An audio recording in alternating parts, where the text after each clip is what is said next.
We were expecting about 34 or 35 people to be on the call, You and were. I, To have 34 people register and have 100% show up would be amazing. yeah, that would be. Yeah. Even to have 50% show up is really good. Industry standards is usually 20 to 30%. So we're already above the industry standard. Thank you. Yes, and then that if everyone manages to join the call, that would be awesome. Okay, Yes. But cool. what I'm most excited about is the people who are here, and I want to serve them. So that I'm going to connect with everybody that's on the line and see who's here and see how we can support everyone. Yeah, I know a few people here, so I have Chance. I know. Hi, Hello. Chance. I can see you. Steve. Hi, Steve. Hi there. Steve is here. Jen is on mute. I know Jen. Hi, Jen. Hi. I just don't know who is 415, so I'm not sure who that is. And Mark, I'm going to just have you take it away from here now. Wonderful. Well, thank you for. I'll go back and remind everybody that they were introduced by you, but thank you for being here. Welcome. Awesome. Thank you. And I'll take over from here. Again, this is really about being of service to you and to your community. So I really want to get to know who's on the call first. Is that, let's see, what names? I've got ETM, Diebold, and Jen. Robert was one of the first ones. Hello, Robert. Hello. How are you? I'm good. Thank you. Good. And I see Steve. Hello, Steve. How are you, Mark? Excellent. Good to meet you. Good to meet you. And ETN is Chance. Chance, yep. Nice to meet you, Chance. Likewise, thank you. It's fun. Minky's got a predominantly male audience in her marketing, and in my work, it's almost, I would say at least 80% women that I usually work with. So it's fun to have a predominantly male audience today. Jen is making her feminine appearance. Hi. Hey there. So I want to start off with, it's nice to say hello to everybody, but I'd love to hear who's on the line. So if you can go in the chat box, how many people have never been on a Zoom call before? Good. Everybody's used to it. So you know how to use the chat box. If you don't mind, if you could put in the chat box just your name and where you're calling in from, that would help. And then if you are up for the task and want to share a little bit about who you serve or what you do, that's great. A big part of this is really understanding where you are and how to shift. So this is just the introduction. Saying hello and everybody getting to connect is important. We've got Chance, Steve, Minky, DBELD. Who's that? Are you here? That is David Belden. That's me. Hello, David. Welcome. Thanks for being here. I still don't know who is 415. I was going to ask that next. I can answer that. I've been piloting a transcription and it service, and it automatically joins my Zoom, and I forgot to take it off. So it's just transcribing. So they won't contribute. So don't worry about that one. Okay. Good to know, and it's interesting. I'm excited to hear what you're doing, and would look forward to hearing how that works for you. Yeah, well, I'm in a beta test, and I'm hoping that it's not the greatest yet AI, but it's really going to be awesome because then I don't have to take so many notes when I show up to meetings. So that's what I'm hoping it will do. It's not quite there yet, but they're still in beta test. Awesome, that's cool. So let's see. Pull up my slides. Oops, that's not it. Mark, let me know when you are going to start sharing your slide, because if you're not sharing, I'm going to let you know that you're not sharing your screen. I will definitely do that. Let's see.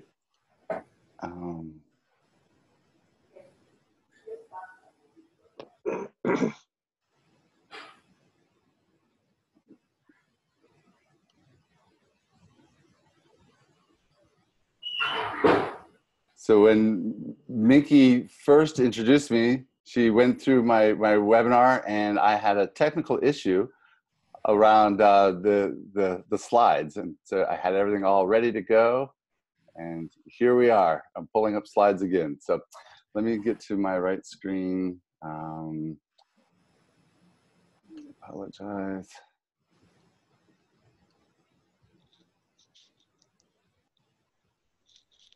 I've used Zoom a lot, and I have had a lot of problems at times with slides. And I noticed when I logged on today, it said there's an update with Zoom. And I know before when I had problems with slides, they said make sure you do the update. So I'm just letting everyone know if anyone's having issues or using Zoom in the future. Sometimes that works, unfortunately. To do the slides, to do the update first. To do the update, exactly. So I know it's a little late now, but if it is a problem, it might be worth just considering that. I appreciate that, yeah, because I don't know why it's having problems pulling up, but let me try a different route real quick. In the meantime, though, actually, I do want to just connect with everybody that is on the line. Steve, I'm going to go through each of you to just say hello real quickly. You shared in the chat box. That'll also help me to follow up with you. Steve, tell me who you are and who you serve. I am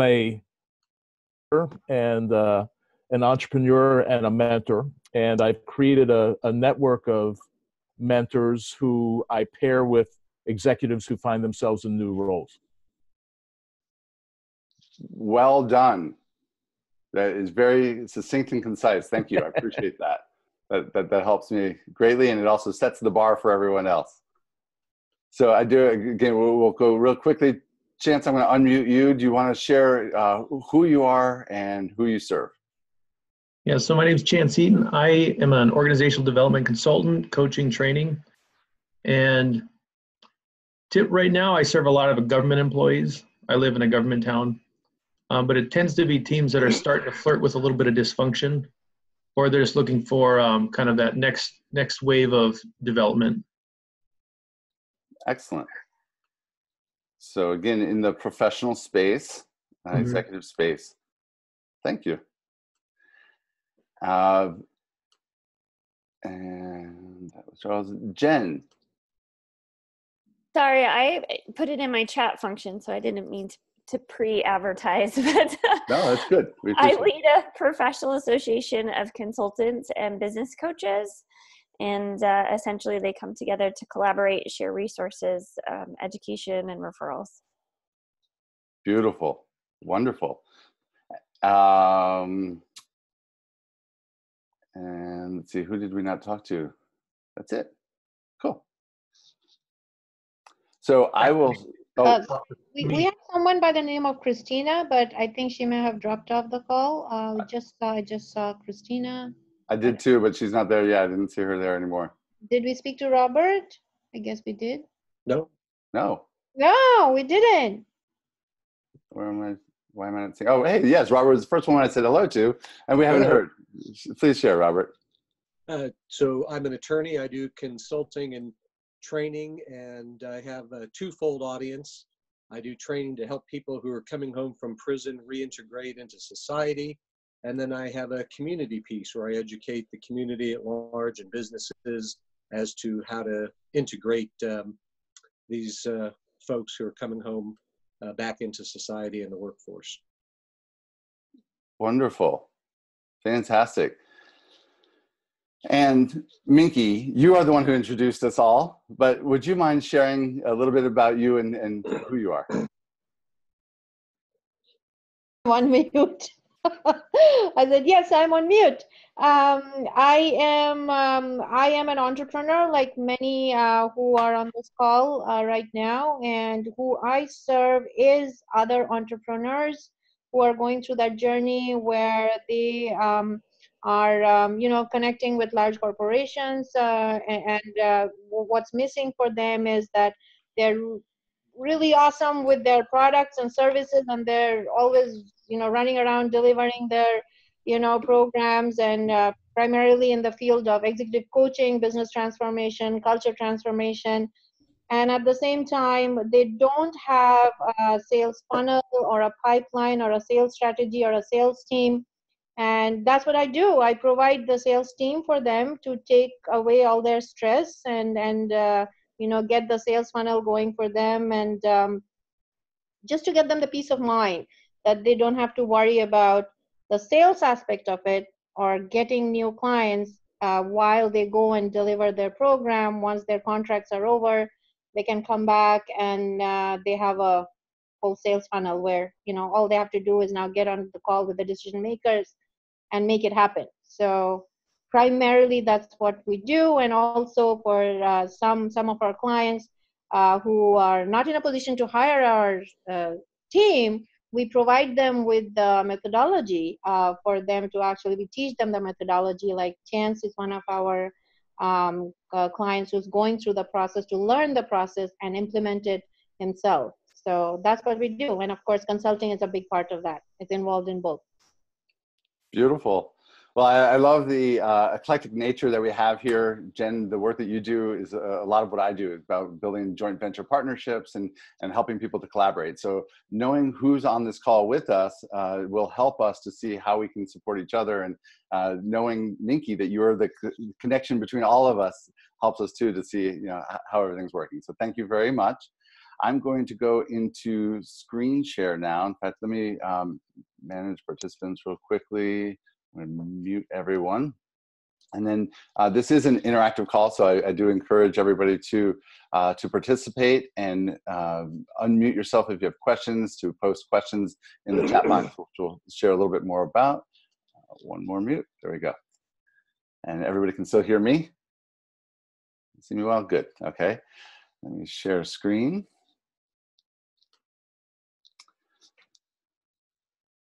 And everyone can see the screen now?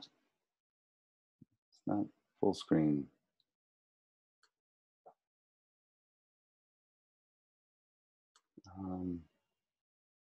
Does everybody see the slide right now, the Creating Freedom to Impact?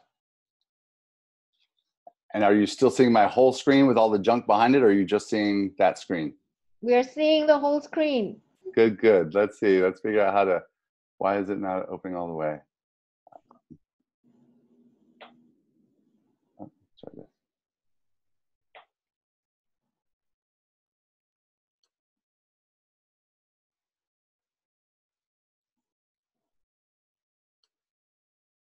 I think it doesn't really matter that much if you want to start talking. Okay. But there you go. It's still half, but I think you have to pull the screen or expand it. There you go. Yeah, but that's why. It's because it wasn't with Google Slides. So anyway, yes, the idea here is the idea of creating impact or creating freedom to make a bigger impact. And that's really what I'm all about, is the impact that we make individually in our businesses versus just the income that we create. So understanding that what freedom means and how that leads to impact is what we're going to be looking at today, and the 3 essentials for thriving in your purpose. Now we're in full screen. Now nobody can see anything now, do we? Okay, let me try to share again, get to the right screen. Okay.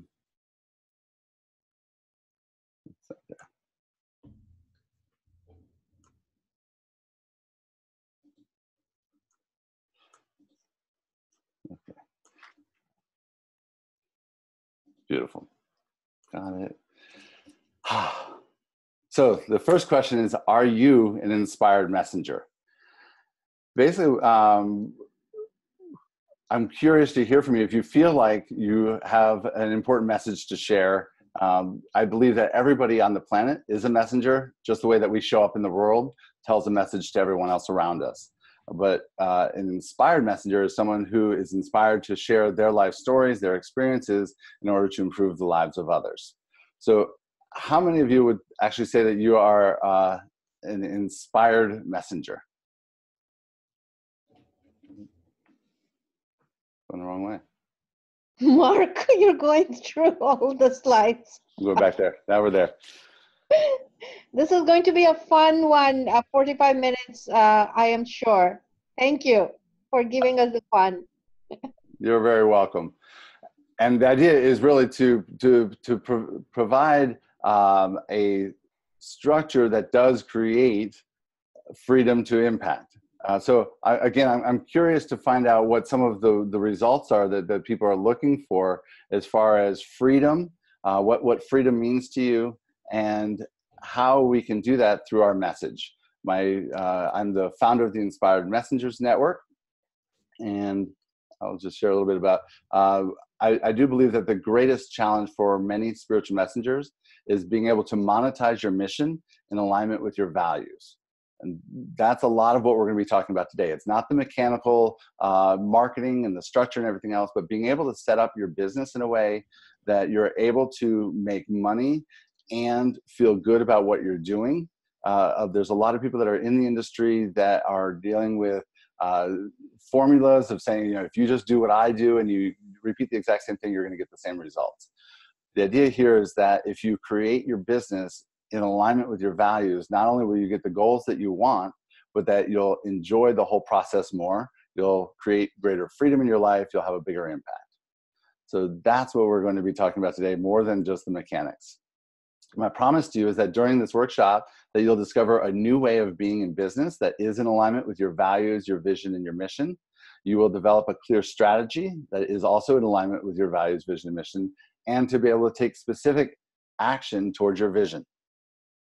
So a lot of the work that I do is around the doing part of the mechanics, the structures, and it's about customizing each step to fit the person where you are. And everybody's different place in their business. Doesn't matter how long you've been doing it, or even if you've taken all of the same courses, being able to customize your call to action to fit you is absolutely critical. You can't get the same results as somebody else. So I'll start off by sharing just a little bit about me and my own story. This is a picture of my wife and my twins, my 8-year-old twins, Renee, and my son Zen, my daughter Eden. This is us in the Grand Canyon this summer when we were working with one of my clients, Jay Facette, who also teaches around creating joint ventures and building masterminds. The reason I share this picture is because it represents to me what it is about being free and being able to live the lifestyle that you want, being able to take my kids to the Grand Canyon and take them on all these great experiences, to see live workshops and how other people in the transformation industry work.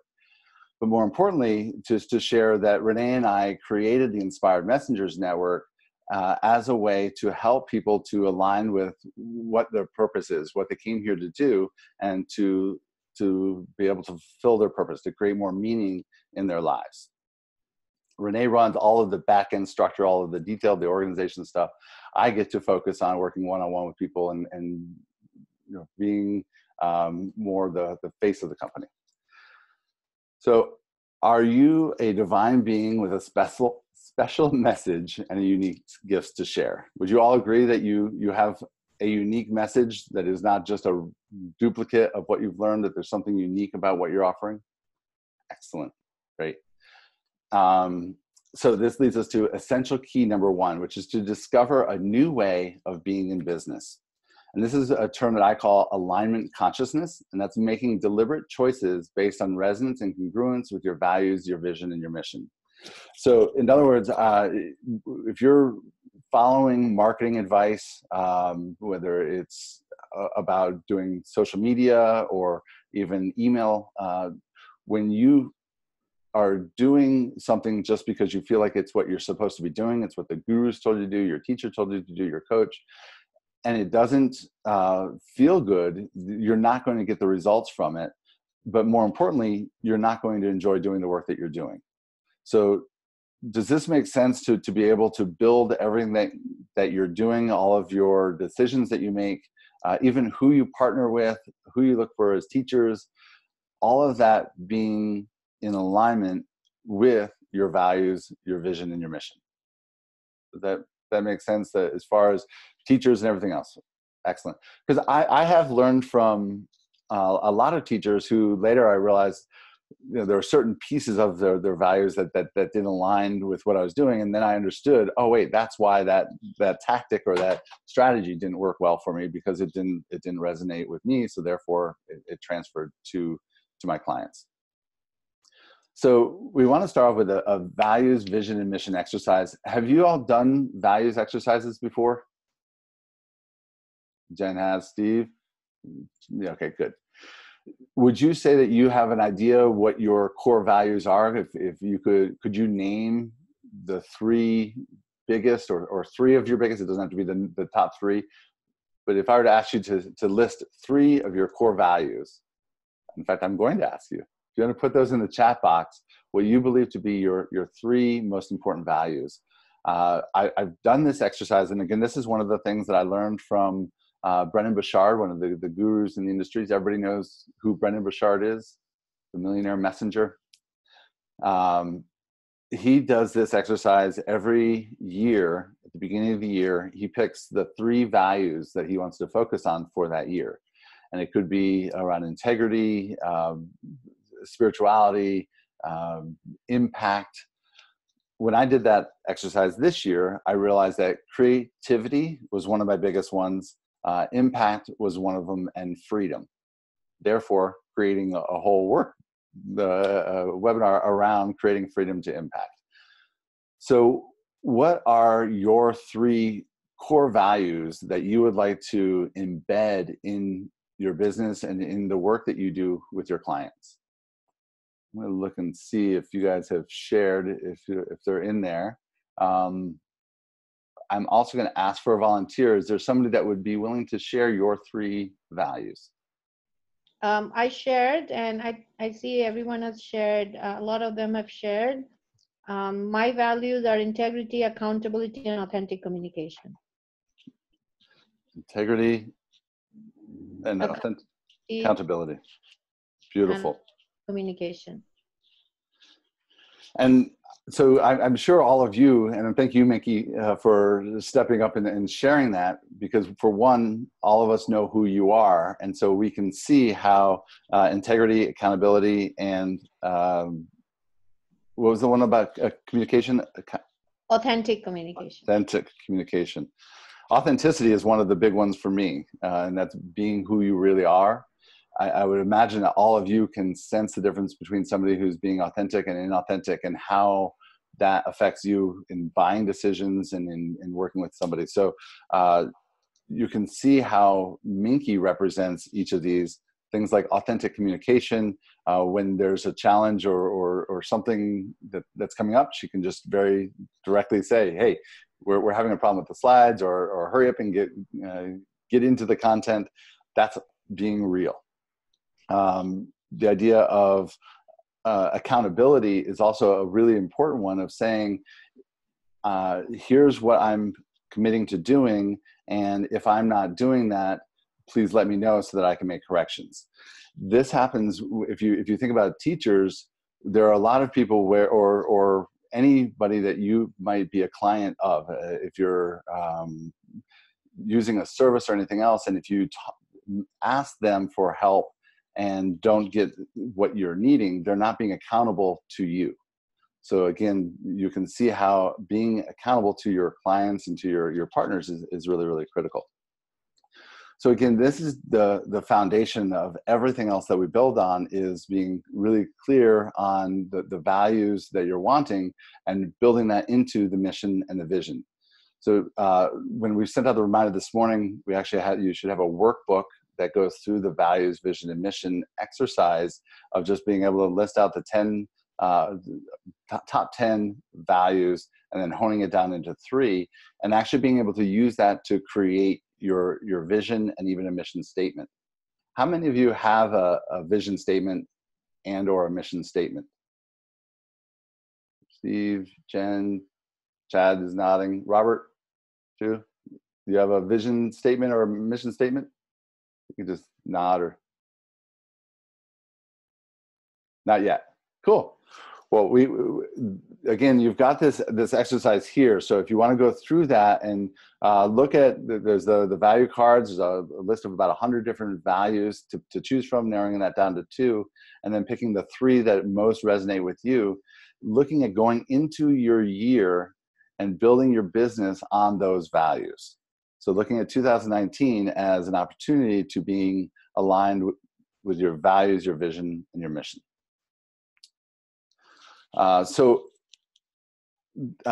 Again, the whole basis, the essential key number 1 is being in alignment. And then essential key number 2 is to actually be able to design a clear strategy that's in alignment with those values, vision, and mission. For Jen, you said you work with joint venture partners and helping people and bringing them together. Is that correct? Mm-hmm. Yeah. So I'm printing my workbook in the background. I'm like, oh, there's a workbook. I missed the PS. No worries. Good. I'm glad that you're putting that out. What were your 3 core values? I had love, freedom, and bliss. Beautiful. And how do you see love, freedom, and bliss? How are you able to express that through your business? I wish you Sorry for the printing in the background. It seems really loud. So for me, one of the things that I put love in a larger category than just say intimacy or family love, that kind of thing.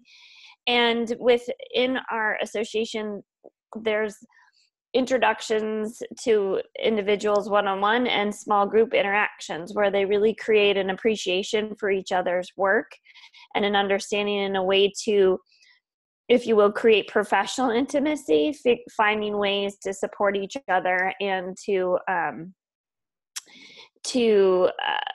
find ways to partner on pursuits together or share resources or just give ideas and advice to avoid some of the common mistakes. So in that, they're creating these really connected relationships that are based on contribution, or you could say love. I probably wouldn't say that to most of them because it might be a little woo-woo, but I believe that's what is at the core is this really loving relationship. And then the idea of freedom is that they are all independent or have created their own small firms. So how do you have the freedom to do the things you want to do?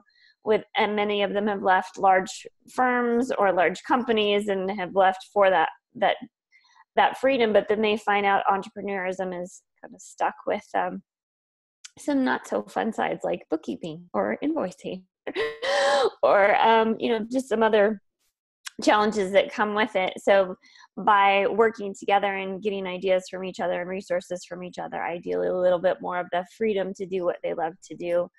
And of course, all of that ideally leads to the bliss and enjoying being able to contribute your gifts to your clients and the bliss of helping somebody else out, that mentorship and whatnot amongst the community. Is that what you were looking for, I hope? Spot on. Okay. Beautiful. And it stopped printing so you can hear me. Excellent. No, that's exactly right. So the same thing with mine, with creating freedom to impact. It's about being able to be creative and not just having to duplicate everything else. So helping people to really create what they want. And then the freedom, again, you shared a lot about what freedom means to you. Being able to do what you want, when you want, with the people that you want, is really important to me. So building a lifestyle around that. I love that you shared those. And for me, love is also one of my core values. It's a big piece of who I am. In fact, everybody that's on this call, I'm going to send a follow-up to the Core Values Index, which was created by Taylor Protocols, and they've done over $200 million corporate turnarounds based on the core values. And love being one of those 4 energies that you said. It's not just the woo love. It's not the intimacy. It's about that universal love. Mm-hmm. I love that. Excellent. Thank you. Thank you. So then, again, being able to design your strategy around these core values, how do you go about actually building the structure? So if you've got your workbooks, pulling up almost number 1. We talked about the 3 different steps to creating your vision, your mission, and your message, or your values, vision, and mission statement. The next piece is to learn an evolutionary approach. So what is evolutionary business training? The idea is that a lot of the training that has been out there is really just about the mechanics of how to manipulate people to get what you want to, what you're wanting. The evolutionary approach is, how do I be of service to others? So you have to really understanding what each other person is looking for, which is part of why we started off this conversation of understanding who you are and what you're looking for out of training, what you're looking for from your business, so that when you're taking the same approach with your clients, instead of saying, well, what is it that, how do I monetize my information? It's more about how am I of service and building my business around that. Within that training that I do, we talk about 7 different pillars. First of all, the mindset, having the idea that you do have great value to offer, being very clear on your mission. Why is it that you're here to serve? Who is it that you're here to serve, and how do you help them? The message, what is it that you want to leave people with? And then your mechanics, all of the back end structure and the technology, everything that runs the business. Then there's the marketing, which is not just about sales. It's not just leading into sales. It's basically communicating your message. How is it that you help people, and how do you convey that to them? And that's really I think the core piece that is missing in a lot of businesses is the marketing is, how do I get people to take an action that leads to serving me? Instead of saying, how do you create a system that gives your clients the outcome that they're looking for? Does everybody understand that distinction? Can you see how in the past have you worked with other people where you felt like the work that they were doing was really just to lead you into the next program to upsell you, or it was really about how do we move them along for my service rather than how do we really provide value? Have you seen that in your own experience? Do you see in your own business where there may be places that you're trying to figure out how to move somebody along, that are you seeing gaps maybe in conversions? Are people showing up? Are they responding to your marketing and what you're doing? And then when you are actually in a sales conversation with them, not getting the results that they want. Does that make sense? Do you see how Steve is like looking at me like, what? Yes. Yeah, all the time. Excellent. Okay, great. Good. So in your own process, are there places where you can see those gaps where you're not getting the results that you want for your clients, and wondering how you can tighten those up?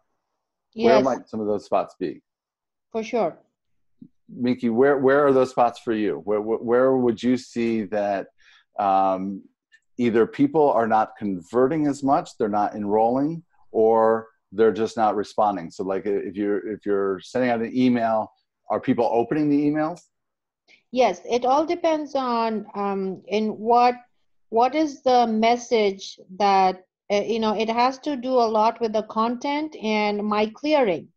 When I am really creating a content where I'm really invested in that this content makes a difference to the person who's receiving it, the response rate is very high.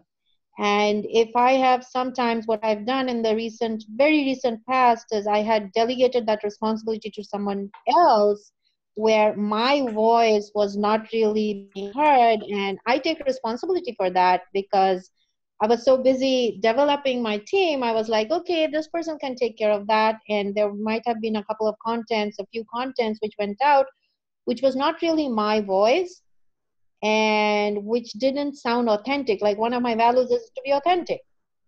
And there was no result. And I'm going like, oh, what happened? We did some work, but there was no results. So I can see a very clear distinction where I'm very authentically invested in making a difference, and my content is coming out from there. I get a lot more response. But where the content is where I have not personally invested my voice, or there might be not so much authenticity, it might sound more salesy or something like that. Of course, there's no response. I mean, it's very clear distinction. Beautiful. Yeah. And that's exactly what I'm talking about. And especially I like the idea that you brought up around bringing other people to be your voice.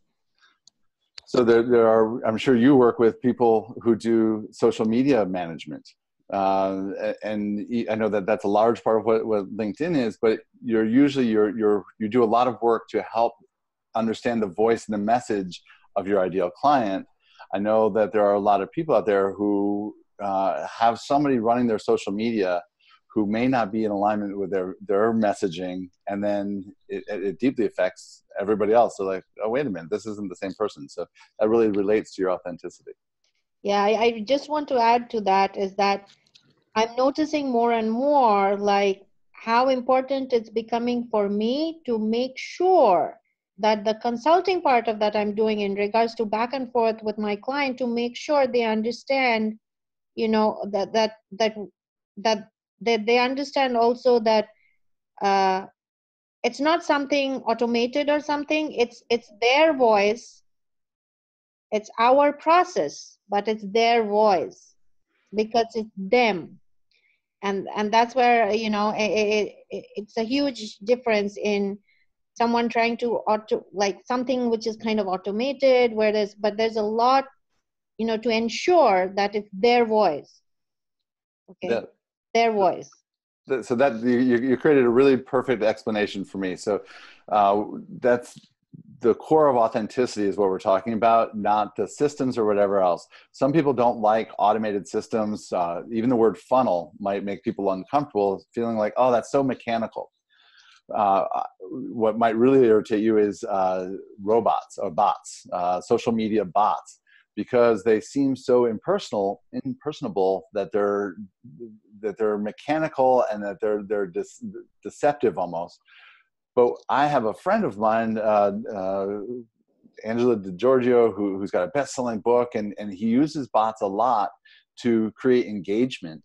And because the bots are all his content and his messaging, it just feels like you're having a conversation. And the problem that people have is like, oh my gosh, those bots were so good that I felt like I was like you and I were talking and didn't realize that you weren't. So to me, that's a wonderful thing.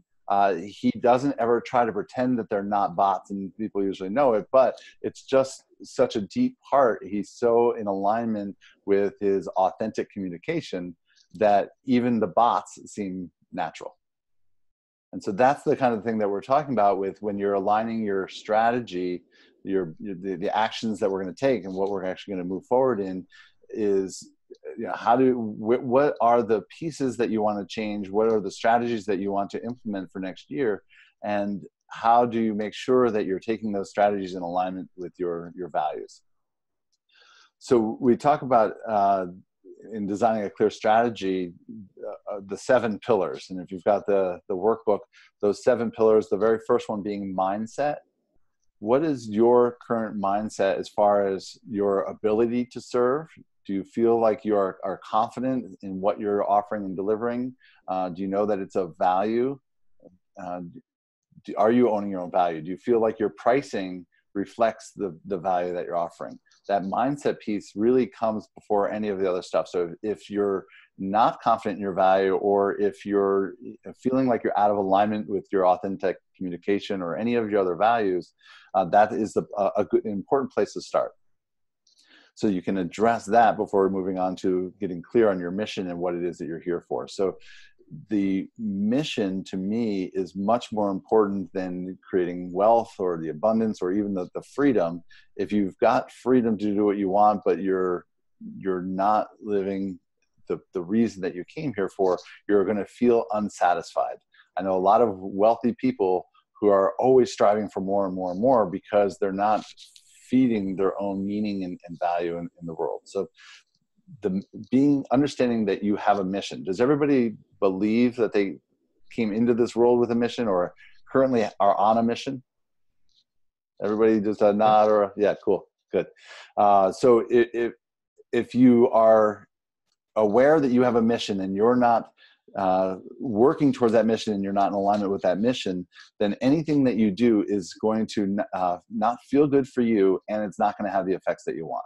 So that's why that next piece. So if you're not clear on exactly what your mission is, and for most people, they're looking at a mission as more of a vision of what they want to do. For me, and for a lot of the mentors in the Inspired Messengers Network, a mission is bigger than you can accomplish yourself, and usually even more than you can accomplish in one lifetime. So for me, my mission is to accelerate the shift in human consciousness from our current state of fear and separation to our natural state of love and connection. The word accelerate, I believe I can accelerate. So I've actually had to take that out. My mission is to shift, to make that shift happen. That shift may not happen in my lifetime, and I know for sure it won't happen just from me working alone. I have to connect with other people. So that's the mission piece of it. Once you have the mindset and the mission, then the next part is the message. Now your messaging will change through marketing and through just pure evolution. What your clients need and how you serve them to achieve your mission right now is different than it will be in a month. Even you, Minky, you're not serving in the same way now that you were a year or two ago, correct? That's right. Yeah. So knowing that our message evolves as we do is important. And so we are always working on our messaging and seeing what's coming up for us. What is the message right now in your business that you want to share with your clients? And I'm curious from any of you, if you're clear on your message, I would love to hear, especially Chad or Steve or Robert. If you want to raise it, is that Robert raised his hand? I unmuted you. Do you know your message? Bring a common sense solution to human relations. Common sense solution to human relations. That's very refined. Have you worked on that messaging? Have you had coaching and stuff to work on that? Because it sounds really sharpened. Absolutely. Excellent. And can you all feel and how that resonates with you, that you can tell that that's aligned with who he is? I don't know Robert at all until today, but when he said that, I could tell that that's who he is. So he's ready, for right now, that's the message that he's sharing. Then you can move into the next piece, which is the mechanics. Now the mechanics opens up a whole nother can of worms. The mechanics is all of the structure and organization. That's having a place where all of your, a database. Does everybody have some form of database? Either Infusionsoft or Constant Contact, one of those forms. You have does everybody have a website? Everybody's got a website. Everybody's got a calendar. Does everybody use an automated calendar? Is there anybody that does not use an automated calendar? Excellent. There are all kinds of different mechanics that keep everything moving. Based on my core values index, the mechanics, the organizational structure is not my strength. Minky could probably attest to this. I have my wife that manages all of that stuff and makes sure that everything runs smoothly. And if I don't get the information to her, then it gets clogged up in the pipe. So if that's not what your strength is, having that's a really good place to get support, because it's not a thing that it takes creativity, and it can, if that's your specialty. If you're like, my wife has very creative ways of being organized and structured that she can help implement other people's things. For me, it looks like something that's just boring and gets in the way. But if your mechanics are not working well, it also will throw a kink into all of the other pieces, into the next piece, which is the marketing, and then into the monetizing. So having simple things like calendar, and knowing that you're being productive and getting all of those things done. Does everybody feel, on a scale from 1 to 10, you can either put in the chat box or show me on your fingers, where you feel like you are with your mechanics from 1 to 10? Is that one of the challenge areas? Got a 4? Check in here, chat. So that, again, that's an area for me that's what I would want to focus on. So if that's an area that you're not getting the results that you want, if you don't have a database, if you don't have an organizational structure each day with your calendar, that's probably one of the things that you'll want to focus on when we're going into the action steps of creating a specific strategy. So the next one after mechanics is the marketing. And when I talk about marketing, again, this is the Minky's world, but marketing is not a manipulative tool to get you into a sales conversation. Marketing is how you're sharing your message, how you're letting people know who you serve and how you serve them. Sales and marketing are terms that often are put together, but they're completely different. The marketing is not a sales tool. It leads into a sales conversation through a very organic process. So one of the things I love about Minky is that it's really about educating. She uses educational marketing, and that's what we have found is really the most powerful. When people are getting value and they're learning from the marketing, it whets the appetite so that they're wanting more and more. So if in your marketing, the way that you can tell that you're getting a response is that when you send marketing out, you get responses back. Even if it's a negative response, that means that people are responding to it, and that okay, here's how to adjust. I see Minky nodding her head, so we're in agreement that if your marketing is not working, if you're getting crickets, we need help on the marketing. Who here feels like marketing is one of their top priorities for 2019? Excellent. And marketing is, again, one of those things that evolves, because once you get really good at one piece of it, then you can go on to the next. Now, also, as Minky or any of you can probably say, that there's a million different ways to marketing. There's direct marketing through your email, which requires a way of building your subscriber base. So that might be a piece of the marketing, is how do I get a bigger market share? It may be what tools do I want to use? A lot of people are using Facebook and finding that they're not getting the responses they want, because it's a social media, not a business media. And the people that are doing really well on it are putting in millions of dollars. And so to compete with the larger providers out there that might be competing with you, it might be more challenging. One of the nice things with either LinkedIn or Facebook is to do little test markets, just to see how you're getting a response to your messaging, more than as a way to actually drive business, but just as a kind of a gauge. Do you ever do that, Minky, where you're just gauging to see the effectiveness of the marketing? Yeah, we are always doing testing. Testing. Testing. Yeah. Even when we are onboarding new clients, the first 4 weeks are like different kind of messaging, testing, audience, how it's going. Yeah. Yeah. So that, and again, you're always wanting to be testing.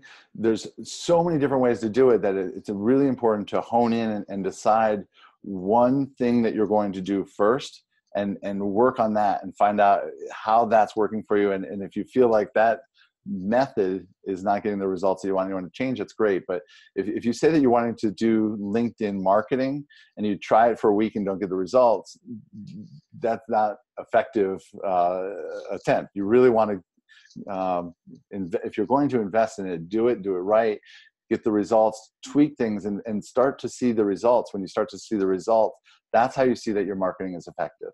So for anybody who is either not getting a response, they're not getting engagement from your audience, that's the real clue around your marketing, is what kind of engagement you're receiving.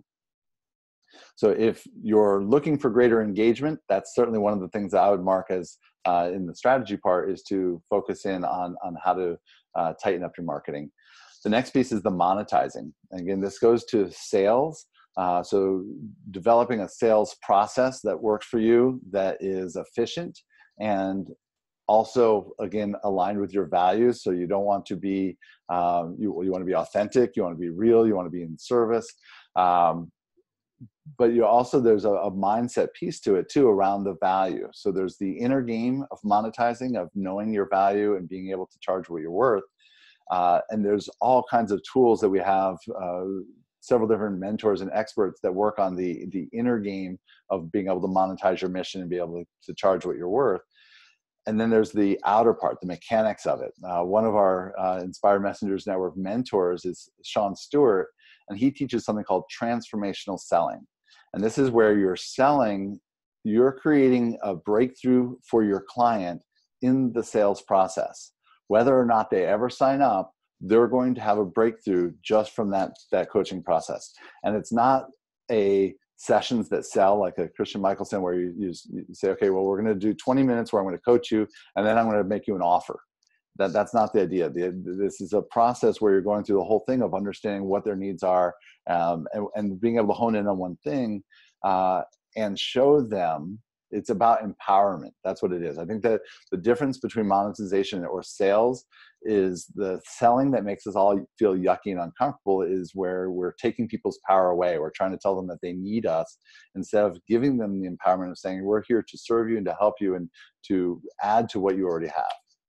So that's clear about the monetized part, the inner game, and then the mechanics of it.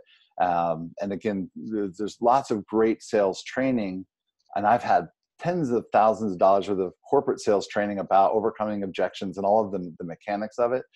I've thrown all of that out with the newer understanding that doesn't necessarily serve my clients. So I really want to focus on how can I give them the greatest value and the greatest benefit. And the next step is usually to be some type of a client, whether that's in a group program, to be part of a mastermind, or if it's a one-on-one conversation. So it's really starting with that place of service. But the monetizing piece is also absolutely critical. I started off at the beginning that's one of the biggest challenges. How do you monetize it in alignment with your values, where you don't feel like you're ripping people off and everything else? And there's so many people that are such service that we want to just give and give and give, that we don't charge enough. And so then we're struggling. We're not able to make the difference that we want. We can't even support our families. So the understanding the importance of monetizing is absolutely critical as well. So everybody here is comfortable making more money? Good. And we understand that money doesn't make us good or bad. It just makes us more of what we already are. So if you want to give more and you want to be able to contribute more, having more resources just adds fuel to that fire. And then the last piece after monetizing is actually mastery. And it's not really chronological. Mastery happens all through the process. Mastery is really just walking your talk, being able to be more of who you are and refining. So if you're finding that all the other pieces, I have a lot of clients that are making millions of dollars, and all of those pieces are working, but there's something missing in their life, whether it's meaning or relationships, or they're focused a lot on their business and not getting some of the personal satisfaction they want. They're working on their mastery piece of it. And the mastery is really what ties everything else together. So I include that as part of the Thriving Your Purpose, the 7 steps. So those are the 7 pieces that we're talking about, the 7 pillars for thriving your purpose. For you, which of those areas do you feel is the most important to work on in 2019? Is it around your messaging? Is your messaging solid, where people understand how you can serve them? Is it around the mechanics? Is there automation and delegation? Those are the 2 biggest pieces for the mechanics is being able to automate and delegate the responsibilities. Or do you have all of that stuff? People are coming and they're just not buying, or you've got clients you're serving, but you're not making the money that you need to in order to get to the next level. So understanding which of those pillars where you want to get the most help will help us in our next part, which is essential key number 3, to take inspired action toward your vision. Again, a lot of the work that I do is around, in consulting, is the doing part, the action part. That's where you get the results. Starts with your beingness and all of those pieces that we covered. But if you're very solid in your being and you can meditate every day and you feel really good, but you don't take any action, you're not going to get the results. We all know that. But taking actions, like there's a million things that we could do every day. There's a lot of different doingness, a lot of activities that can keep you busy, but they're not getting you the results. So the idea is inspired action, not just what I'm telling you to do or somebody else is telling you to do, but what really is, again, aligned with who you are and what's coming up for you. So the idea for taking inspired action is knowing what you intuitively know as your next steps. And then it doesn't have to be huge action. It can be consistent, small, consistent steps are more important than taking one big step and then not doing anything. So taking inspired action toward your vision, first we want to clarify. So you want to clarify what it is that you want to change, where it is that you're having the challenges, and so you know what the next steps to do. The next piece is to design. And that's really what we want to do now, is to design a strategy that will help you to get the results that you want. So where are you on your messenger's journey right now? Are you just starting out where you need to get a lot of the basics, or have you been doing this work for a while and now it's more of a refinement? Or is it really that you've got a consistent business and now it's scaling to be able to reach a lot more people? Who's in category 1, just starting off? Is there anybody that's just moving into this? Jen, a little bit. Thank you. Steve raises his hand too. Steve. Thank you. And because I have to scroll through, so I didn't see that. Thanks, Steve. So the reason I ask this is because you have different needs at the beginning of your business than you do further along. Is it Chase? Chance. I apologize, Chance. Thank you. Chance, are you? Where would you say are in your business? Do you have a pretty established business now? Yeah. So locally, I do. It's ramping it up. That third option of locally, things work pretty well. It's getting out of Montana. It's getting into a larger audience. Montana, God's country and no people. That's good. Okay, so going back to that, Chance, what do you do locally that you want to do globally? Like, you want to shift from having one-on-one clients privately to being online, virtual? Yeah, it would have to be more online, more virtual. So the same kind of service, but just getting out of Western Montana. So it's just ramping it up, getting more volume of business. Yep. There's a certain percentage of work that actually translates out of this, and so I just need larger numbers. Awesome. Larger marketing. Yeah. So that gives me a good scope, a good range then, from somebody who might just be starting out, where it is getting still clear on your messaging, and whatever your messaging is for right now is okay. Like it is going to change, but you want to be really, really clear on what it is right now. Yeah, and I've had to work at that. Like, I've been cleaning up the messaging. That's in the last month I'm finding out, because locally it's all reputation, but it's such a big part. If you're gonna get bigger, you have to get really clear about who you are and what you're doing and how you're doing it. So that's a big part. It really is, and especially for where you are, which is what we're going to get to with the scaling piece of it. It takes something outside of us, which is what Minky and I are doing, which is the joint venturing and bringing in other people. And so when you're creating a joint venture, the reason that Minky and I related was because she really liked who I was and said, oh, this is important information. She liked the organization and what we were offering.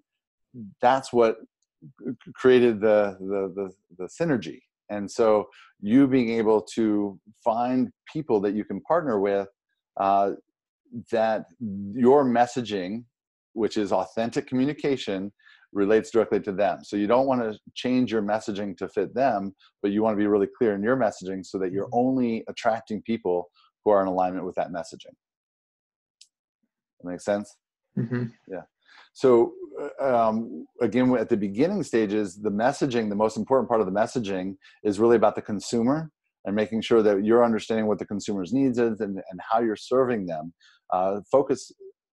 This is hard for me to say because I like to focus on the outcomes. I'm a very optimistic person, and I hate the idea of the negative, the fearful marketing. But really, as human beings, it's far more powerful. And so I work with a lot of very conscious, well-meaning, not just well-meaning, but really high-performing marketers who have tried the whole thing of just focusing on the positive and here's what the outcome is, and they're not able to, it's just not able to create the results that they want. They know that they need to appeal to people's pain. They talk about poking at that pain, and while it feels so uncomfortable, it's absolutely critical to be able to have your client know that you know specifically what their pain is. So that's usually where it starts off, is what is the pain or the challenge, the problems that you're overcoming, who has those problems. Those same things when you're scaling now, as you are dealing with partners, it's more and more important that you're clear on the specific person. For me, it's mission-driven entrepreneurs. There's lots of entrepreneurs out there. I don't want to work with all of them. If they're just there to make money, they're not my people. And so understanding that my partners are also people who are here to make a difference in the world. So it's really important, it's the scaling part, that you're more refined in who those people are and exactly how you serve them. When you're first starting off, you may have the tendency to say, well, I want to help as many people as I can. The more defined you are, the louder the people who need you can hear you.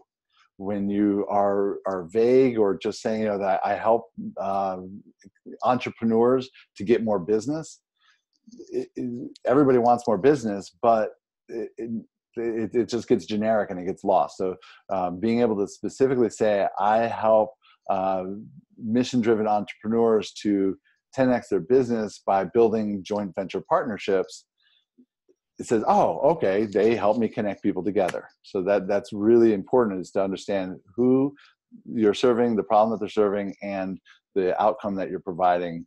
So at the beginning, that's where I would focus. If you're not getting the traction and the engagement is the messaging.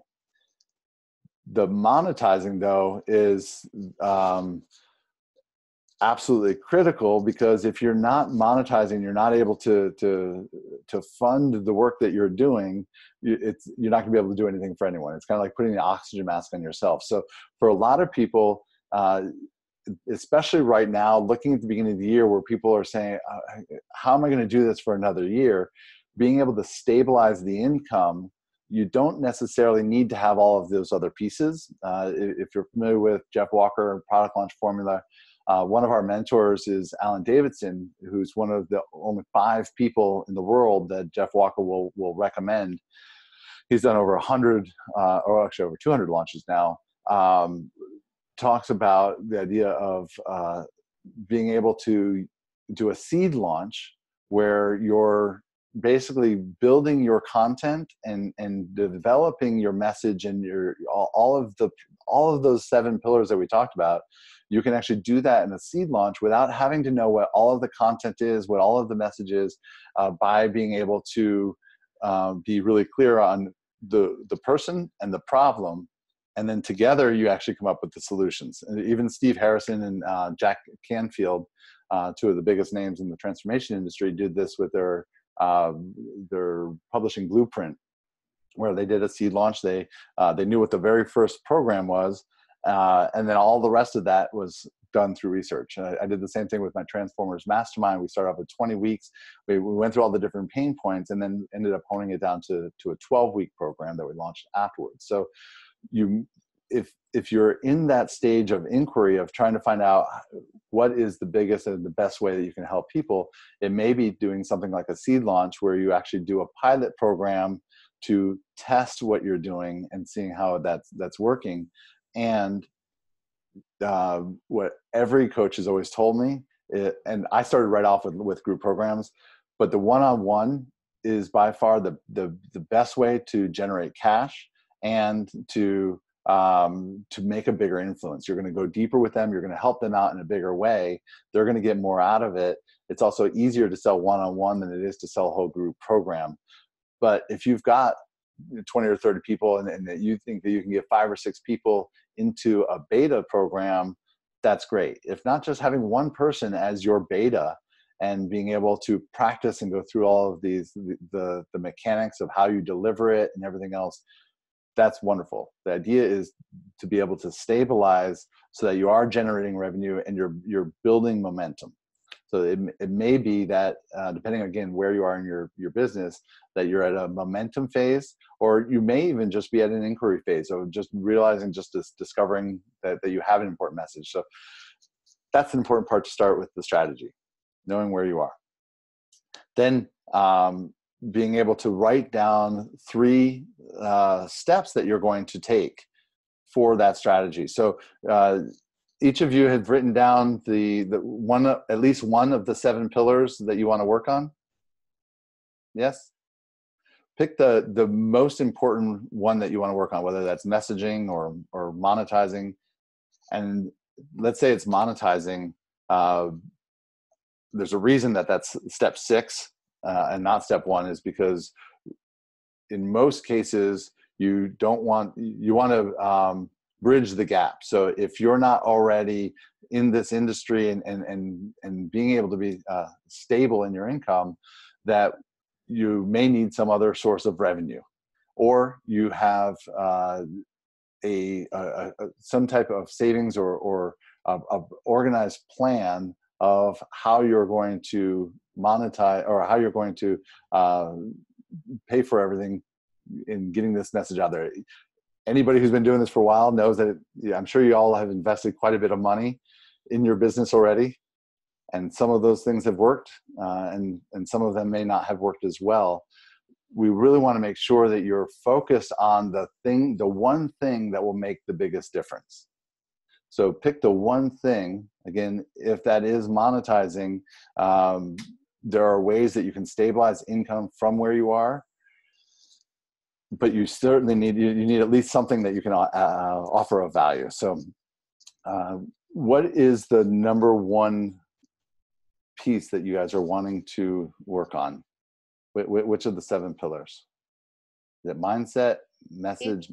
Steve says monetizing. Chance says marketing, messaging. Jen says marketing. Marketing, okay. And thank you. So I didn't have to leave full screen. Appreciate that, Minky. So then we have messaging, monetizing, and marketing. All of them very, very similar. With the monetizing piece of it, actually, let's start with the messaging piece because that always comes first. You want to understand these 3 things with the message. What is the biggest problem that you're serving? Be as specific as you possibly can. And again, this isn't something that we're doing right now, but in the action step process, you're going to want to create a strategy that you're addressing the problem. You really want to hone in on those pain points and list out 50 different pain points that you're addressing. Then the next piece is who is it that's actually, I like to do it. Who is it that first? Who is your ideal customer? And then what are their pain points? And then the third thing is, what are the solutions that you're offering It's not the how. It's not by doing a private coaching. It's not by being in my 8-week program, but in what is the outcome that you're hoping. So if your messaging is about, I'm helping people to create joint ventures, the joint ventures isn't the outcome that they want. The joint ventures are to help them to scale their business so they can go from 6 to 7 figures. So when you're talking about the challenge, well, who it is could be entrepreneurs. It could be, I would say, female experts in relationships. I know coaches that work specifically with relationship coaches. But whatever it is, being as specific as you can about the who, specific as you can about the what, listing out all the 50 pain points, and then the outcome that you've had. This is where, if you've got any type of previous clients, being able to interview them and finding out what their biggest takeaways were, what their results were, creating those testimonials is the best messaging that you can get.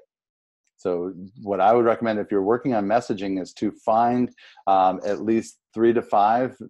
Typically, we say to find 10 previous clients, ask them to do a 15-minute interview about basically where the situation was before, what specifically they took away, what they got from you, and then what the results were afterwards. This will help you to refine your messaging. It will also remind your clients what they've gotten. So you may, I wouldn't do this on these calls. These are specifically testimonial calls where you're, they're research calls for case studies. I would call it a case study call. And then, of course, asking for the permission to be able to use it. They're very, very powerful testimonials. And I don't like to use testimonials, but case studies. A testimonial just says how great you are.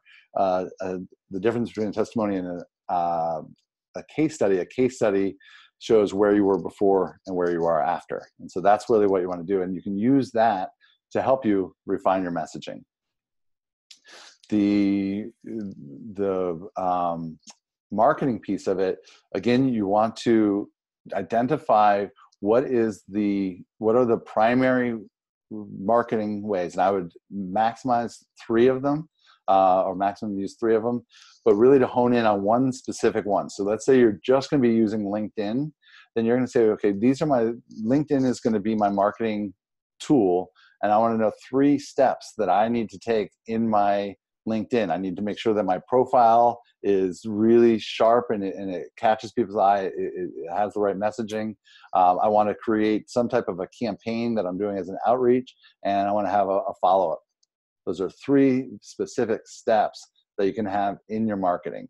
There's a lot of well-known understanding about the power of 3. So I highly recommend, if you can, come up with, do everything in 3s. But with this planning, you're going to have the 3 different marketing tools, but we're going to just focus on one of them right now with LinkedIn, and then the 3 steps that you're going to be doing. And then you can break those steps down now into tasks. So if the marketing is the thing, the tool that you're using is LinkedIn, then what are the tasks that need to be done? So then you want to write down, one of those tasks is your profile. Then you're going to break down your profile. What is it about the profile that needs to be done? You need a good looking picture where you don't have glasses on. There's all kinds of pieces around what makes a great profile. And then, what is the outcome that you're leading people to? Like, are you offering a one-on-one service, or is it a group program? And then working from there backwards to creating your marketing campaign that leads into that. So this is just an example, but whatever that step is for you, having the inspired action is wonderful, or having the strategy is great, but now we also have to be able to take action. The only way that it's going to get done is if you actually plug in those tasks and into a scheduling calendar. This is the one thing I would recommend everybody do is, in your calendar, whether you're using TimeTrade or Qt, or if it's your Google Calendar, hopefully they're all integrated, or you have at least 2 systems integrated. One where the customers can contact you, and then one is just your personal calendar, but having time blocked off. So make sure you have time blocked off on your calendar to do these projects. And if these are the top things that are the most important in your business, and your business is an expression of who you are, make sure to prioritize these tasks. And if, as often happens with life, things come up, that you reschedule and not cancel. So let's say that you've got Monday mornings and you're working on your messaging, but you have to go pick up your kid from school.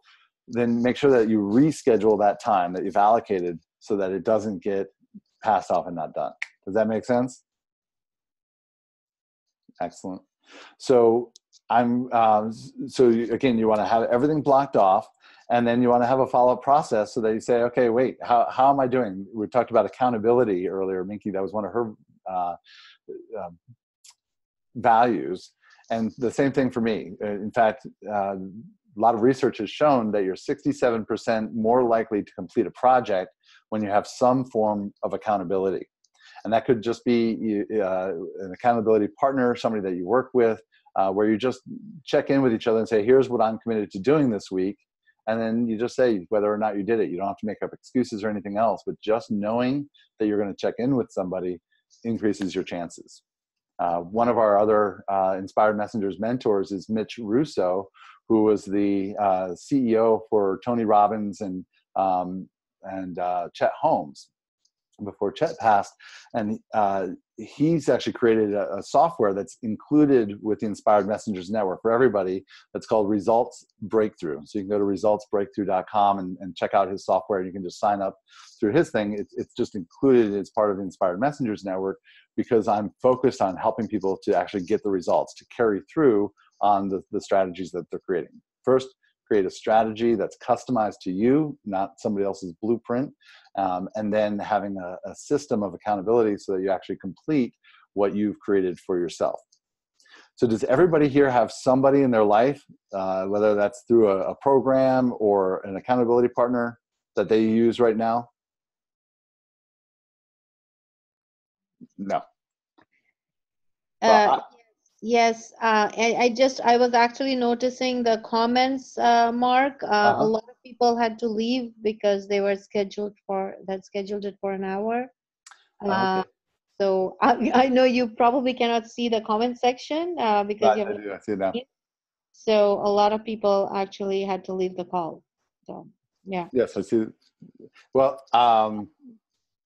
yes, I had planned it for 90 minutes, as we usually do, the first hour being the content and then this being into the action steps. So we'll have this replay available to everybody who's registered. You'll all get this call.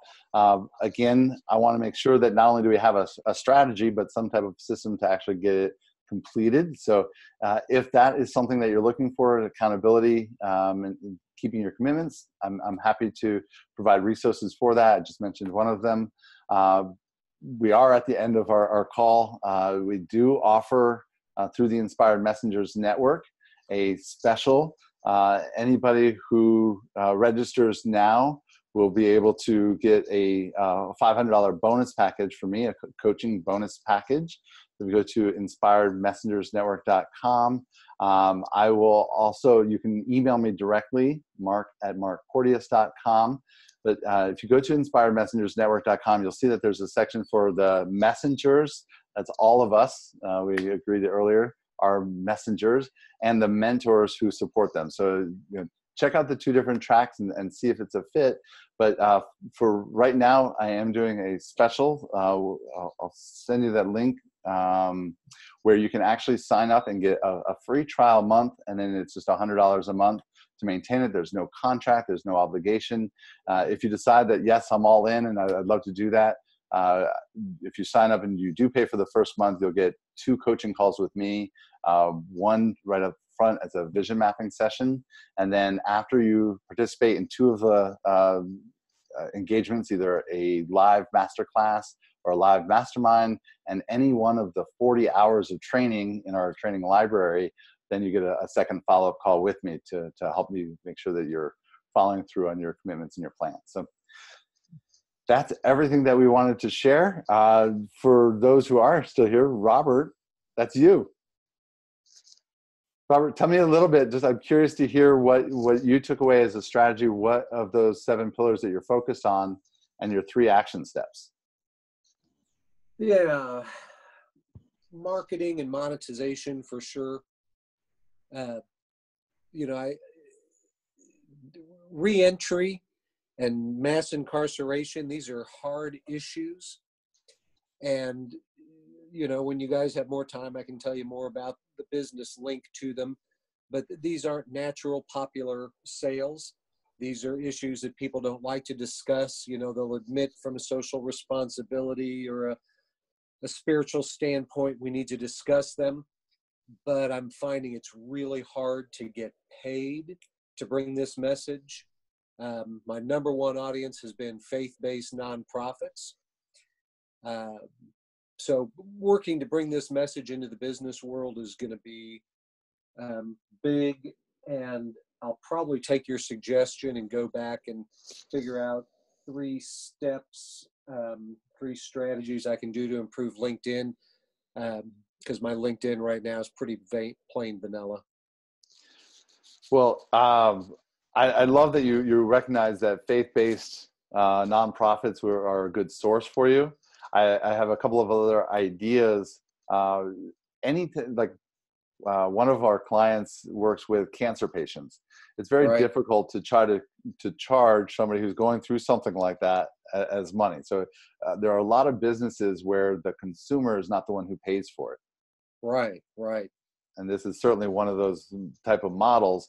Now the benefit is for everyone, and I can see how what you're doing will have a huge social impact, but can also have a huge financial impact. If you think about the business of incarceration and just all of the atrocities that come with that, I love what you're doing and would love to be able to support it. So being able to find how to monetize that is absolutely critical to be able to build the traction.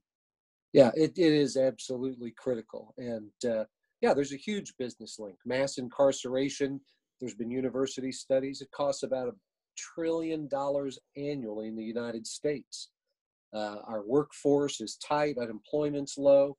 Well, guess what? I know where there's a reliable workforce of men and women who'd be happy to come into your business, and I can train you as to how you can incorporate that workforce into your business, what you need to understand about hiring these people. Everybody's been polite, but so far it hasn't been profitable. Mm-hmm.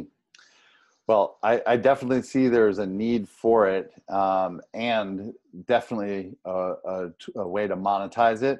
It is a huge industry. In fact, if you look at stocks, it's one of the most consistent things that people invest in, and it sickens me. I could never invest in stocks that are literally creating this system where we're incarcerating people for little or no reason, and we're creating this.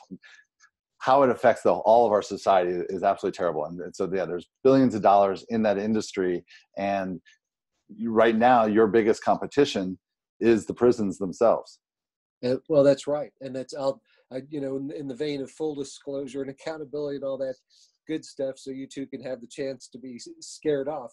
These materials are based on my own incarceration experience. I mean, I blew up my life a few years back, and I spent time in federal prison. So when I saw you touched Inspired Messengers, that touched me, because literally every day in prison I prayed that some good would come of my mistake. And now I have the chance, my prayer has been answered. I mean, I found work with this message, but we need to refine it and monetize it a little better. Well, Robert, I definitely believe there's a reason why you're the last one on the call, and that is part of it is there's a deep resonance where you are truly an inspired messenger, that you really are using your own pain and your own challenges and everything that you've gone through. And you could keep them all to yourself and improve your own life in a certain way, but that you want to use that to help other people is deeply touching to me. And I'm grateful that you're doing it, and look forward to helping you out in any way I can. I'd love to hear more about what you're doing. You've got my direct email, mark@markporteous.com, and love to, again, chat with you more and learn more about how we can do that monetization part. So please hit me up for that piece. Great. Well, I enjoyed it. Thank you both. Absolutely. And again, the idea about building your business to create a thriving business based on making an impact is absolutely critical. So thank you for not only sharing the message, but having the urgency to create a business out of it. You definitely can do it. There's lots of people doing similar work, and I feel like you've been called to this, and there's no really other option. I'm afraid that's right. Well, good. There's no other option. So my only thing is let's make the biggest success out of it that we can, not only so that you have a wonderful life, but all of the people that you can impact, not just the individuals that are coming out of the prison, but the people that they might end up working for their families. Yeah. It's just a huge ripple effect that you're going to create. Huge. That's okay. Awesome. Well, thanks. I will be in touch then. Fantastic. Thank you so much, Robert. Thank you, Mickey. I appreciate you being here. Thanks for introducing me to your audience and everybody watching the replay. You've got all of the links here. I look forward to seeing you soon. I've sent you a message, Mark, about the replay. If you can send it to me, and we'll catch up later then. Thank you so much, Mark. Thank you. Absolutely. Thank you. Bye. Bye-bye.